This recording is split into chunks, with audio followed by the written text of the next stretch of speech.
Yes, hello again everybody and welcome to another episode of the Wrestling Skull podcast. I'm your host John Scott, joined as always by my co-host who celebrated his 30th birthday not too long ago, Matt. Welcome to the club of the 30s club, I guess. How you doing and do you feel any different? Yeah, no, I'm feeling pretty good for 30 actually. You know, I've got to feel a lot better about it than Roman did, shall I say, you know.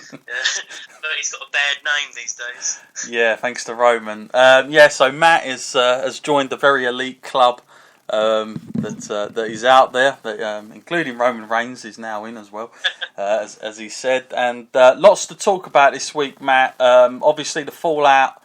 Removed 8 days now from the Royal Rumble. All the goings on from that. We've had a lot of stuff going on in the news, as you'd expect for WWE when they start this road to WrestleMania. And Matt, obviously on Raw, we see quite a lot of developments happen in front of us, and of course one in particular happening. Obviously. Won't be happening due to the injured Seth Rollins, Matt. The injury so far, I mean, it's still out there, I guess, whether he could possibly make a last sort of minute kind of return to WrestleMania. Because, I mean, the length of time for the injury is possible, but would WWE want to risk it? Given that it'll only be just leading up to WrestleMania, or will they just sort of save Seth now and put him on the shelf until after WrestleMania?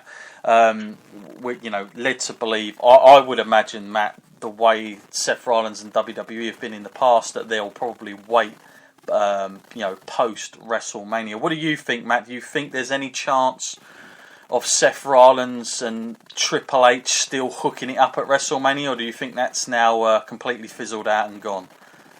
Yeah, I'd say that's pretty much off the cards now. You know, you never know; it could be on, but it's just killed the momentum. They can't really do much to build it, because if they start progressing towards this match that they're supposed to have, then they've got to really commit to it. Otherwise, they'll build it, and then it won't happen, and then all the momentum.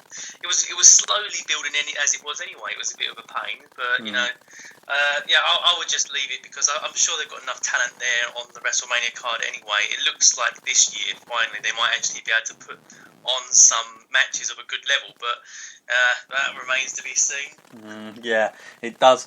So the interesting thing is going to be, Matt, obviously we saw Samoa Joe finally debut on the main roster, which is a hell of a big deal, because we've been waiting for it for a long time, Matt, since Samoa Joe signed with WWE, which seems a long time ago now, Matt, that happened. And he's done a very, very good, steady job in NXT. I don't think anybody will doubt that. I think it was a little bit rocky for him in some parts of it, but for the main majority of his time spent in NXT, Matt, he was pretty much well overdue a call-up, considering some of the guys that had gone before him.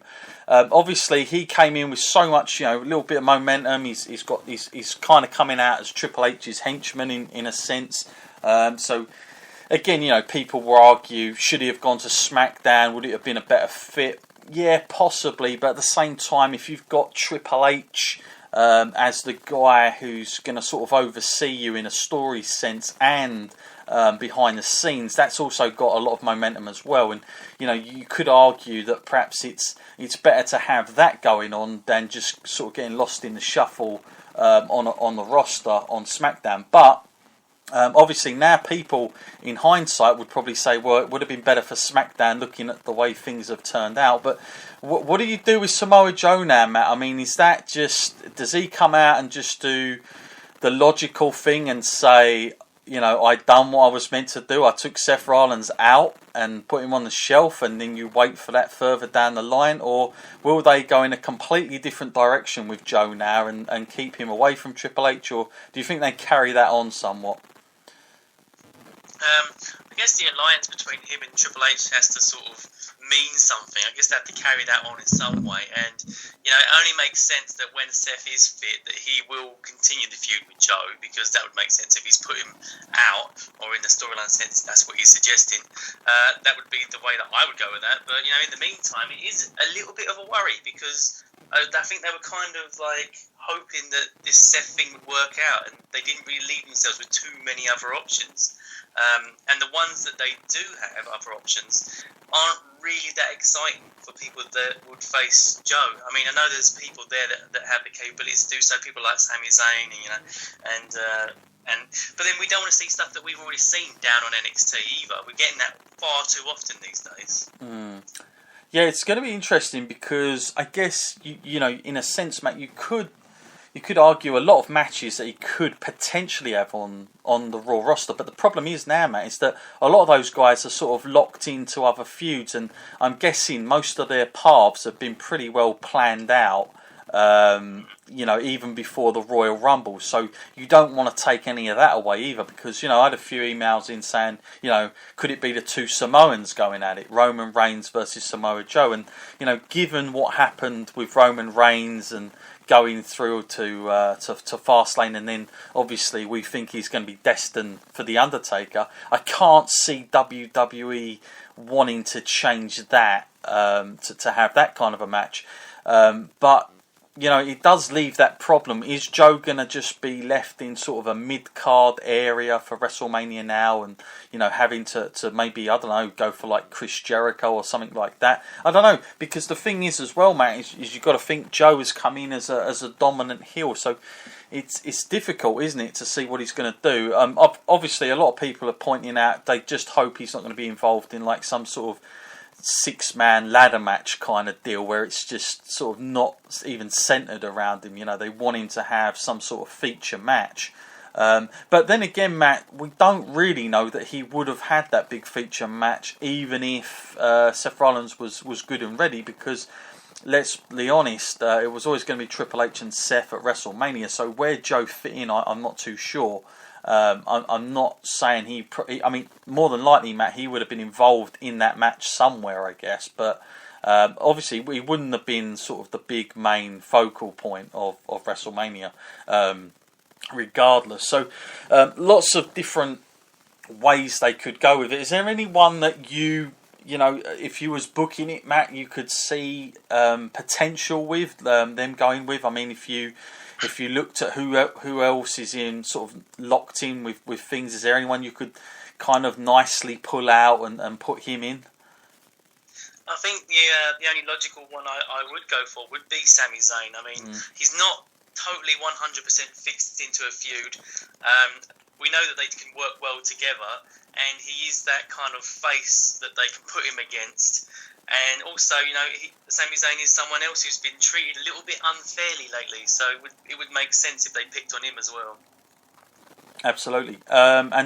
Now, I guess the other big thing here, Matt, is we talk about Samoa Joe at WrestleMania, but what about Triple H himself now, Matt? Because Triple H always likes to get that big match at WrestleMania. He likes to have some attention going on him going into it. Is he left an opponent short now, and is somebody going to, you know, potentially be his opponent? And, you know, who's to say, Matt, that they don't do sort of a big U-turn after Fastlane, and maybe, you know, Joe turns on him or something, and they go that route? You know, nobody kind of knows. That is another option, I guess, that they've got. But would they really want to turn Joe already? You know, after a month, I'm not too sure. But Triple H for you, Matt, does he have to be at WrestleMania? Will there be like a logical opponent? Because obviously Seth Rollins, well, that's been going on forever.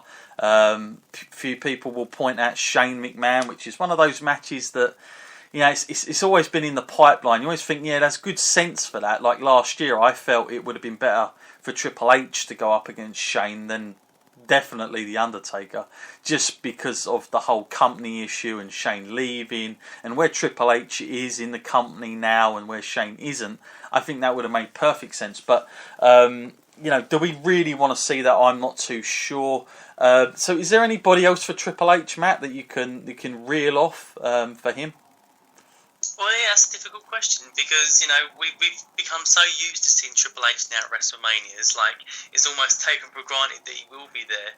I don't think at this particular one he's needed there because, you know, they've got a lot more superstars like ready this year than they had last time. The injuries aren't nowhere near as bad, so they're not desperate for that kind of star power. But, you know, if they had to just say someone, he'll only really work with the big names, though. That's the problem. We're not just going to like select talent like from the mid card at all. So I really hope they're not going to start looking at people like Goldberg or something. You know, that was like one of my most disliked Triple H feuds there.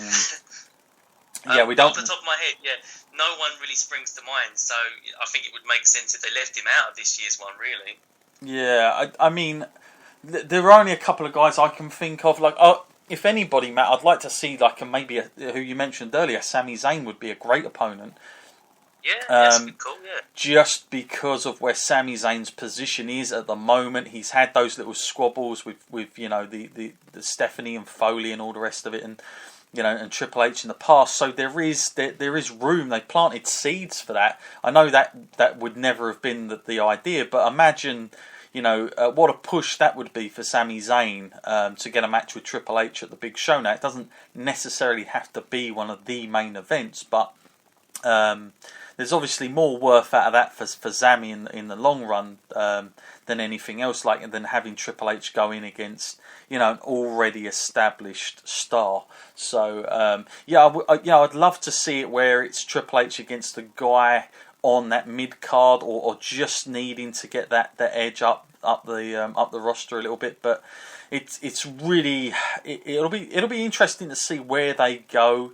Does Triple H, you know, the Paul Levesque himself, have that ego to want to be at WrestleMania? I'm sure he does. So, you know, where will he line himself, and you know, will they sort of mess about with a few of the other sort of solid feuds going on? Who knows? But it'll be interesting to see where they go with it. You know, who knows? Potentially, it could still be Seth Rollins, but you know, I just kind of doubt it. I would see Seth Rollins kind of like doing a run out or something, you know, that night, and that's why it would be so good if it was Sami Zayn, because you could kind of have that big pop when Seth Rollins comes down, and maybe, you know, cost Triple H against Sami Zayn, and that kind of puts him over without hurting Triple H, and then you still get the, you know, the payoff match, I guess, which, you know, no matter what, Matt, I still think we're going to get Seth Rollins and Triple H somewhere down the line. Whether it be SummerSlam or anything like that, it's going to happen. Just the way they've kind of continually gone on to build this one up.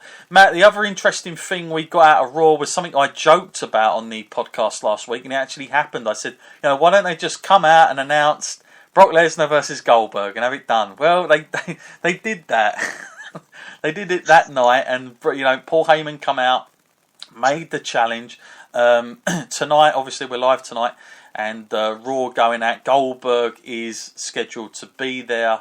What do you make of the announcement? Nothing surprises you, I guess, Matt. And I mean, certainly, although I thought that was a bit of a joke when I said it, I didn't actually expect them to announce it quite yet, but they did. I don't know if that's just down to Brock's schedule and they needed to get it out quick. But it is, being that is probably at the moment, Matt, the only match similar to when we went into the Royal Rumble that is announced so early. Has that got your momentum up for WrestleMania, I guess? Well, I guess they've had this plan for a long time, and you know, but after the previous encounters they've had, this has got me on a really low level of anticipation here. I'm thinking, WrestleMania, so